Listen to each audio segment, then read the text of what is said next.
Pour cette deuxième Web TV, nous avons décidé de consacrer notre émission à la Semaine de la Poésie qui a lieu du 11 au 27 mars 2023. Tous les ans, la poésie est mise à l'honneur dans notre établissement. Au CDI, un concours de poésie a été organisé sur le thème national Frontières. Aujourd'hui, nous avons le plaisir de recevoir un invité, Adrien Parotta, élève en classe de terminale, auteur d'un recueil de poésie, Pensées solitaires. Bonjour Adrien. Bonjour. Tu as publié certains nombres de tes poèmes dans un petit recueil intitulé Pensées solitaires, que tu as édité chez Amazon. D'où t'est venue cette passion pour la poésie? Alors cette passion pour la poésie, elle me vient de mes grands-mères tout d'abord, et ça a commencé lorsque j'étais en primaire, que je me suis épris donc de la littérature. Puis ça a continué donc jusque mon lycée, où j'ai enfin pris le courage d'écrire. D'accord. Depuis quand écris-tu? Alors, j'ai commencé à écrire, c'était fin troisième, où j'ai vraiment commencé à éditer mes vers, à les mettre en forme. Et voilà. Comment te vient l'inspiration? Alors, il n'y a pas vraiment de réponse à cette question. Finalement, l'inspiration, dès qu'elle vient, je la transmets directement sur le papier, mais sans vraiment me demander ou alors me forcer. Je pense qu'elle vient machinalement, cette inspiration. D'accord. Quand écris-tu le plus? À quel moment de la journée? Alors, j'écris beaucoup le soir. Je pense que la nuit m'inspire assez. Et j'aime beaucoup être sous la lumière de la lune. Je pense que c'est là que les vers se mettent en page. Que souhaites-tu exprimer au travers de tes poèmes? Ce que je souhaite exprimer le plus, je pense que c'est des sentiments sincères, c'est mon ressentiment personnel. Et c'est vraiment de prouver que l'homme a des choses fabuleuses à apporter. Et c'est vraiment ce que j'aime montrer dans mes poèmes. Et pourquoi as-tu décidé de les publier? Alors, j'ai publié ce recueil, c'était le 8 décembre. Et en fait, c'était à l'approche de Noël. Je ne savais pas quoi offrir à mes grands-mères.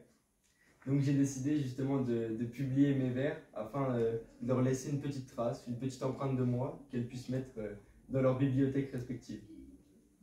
Envisages-tu de te faire connaître ou de publier d'autres recueils? Alors, je n'envisage pas de me faire connaître parce que c'est très compliqué, c'est un milieu très vaste et très compliqué. Et ensuite, j'ai déjà donc publié un roman, là, j'ai republié un roman à la suite donc de ce recueil. Et j'espère, je pense, publier un autre roman dans le courant de cette année. Pourrais-tu nous lire ton poème préféré? Alors, je vais vous en lire 3, parce que j'ai du mal à choisir lequel je préfère.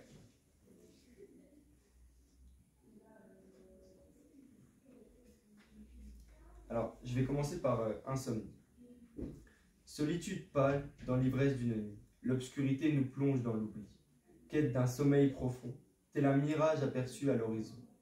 Besoin d'un repos essentiel avant que le temps nous offre l'éternel. Insomnie d'une nuit de pluie où mon cœur se transperce en un cri. Victoire puissante entre deux entités, éveil et sommeil, une guerre acharnée. Le silence règne dans ces heures car le sommeil a saisi les autres cœurs. Sommeil poussant comme une fleur au centre d'un monde obscur. Ouvre-moi tes portes, apaise mon malheur, laisse-moi voir la faille de ton armature. Toi qui vaincras l'éveil, dans l'insomnie d'une nuit de pluie, viens chercher mon cœur en harmonie. Ensuite, je vais vous lire donc Nuage d'insectes. Divagant sur les flots enragés, assis à la droite d'un naufragé, époux d'une jeunesse meurtrie, à la recherche de royaumes enfouis. Quel est ce terme, nuage, qui vient troubler le rivage? Par-delà les mers et les abysses, ce nuage d'insectes mène vers Atlantis. Difficile de croire en cet essaim obscur, dont la beauté contraste à son tour, d'un jardin qui perd sa verdure, ou d'une âme vivant sans amour. L'espoir se pare de ses grands voiles, la peinture s'écaille et fuit de la toile. Le portrait d'un paysage d'oracle vient briser le silence d'un réceptacle.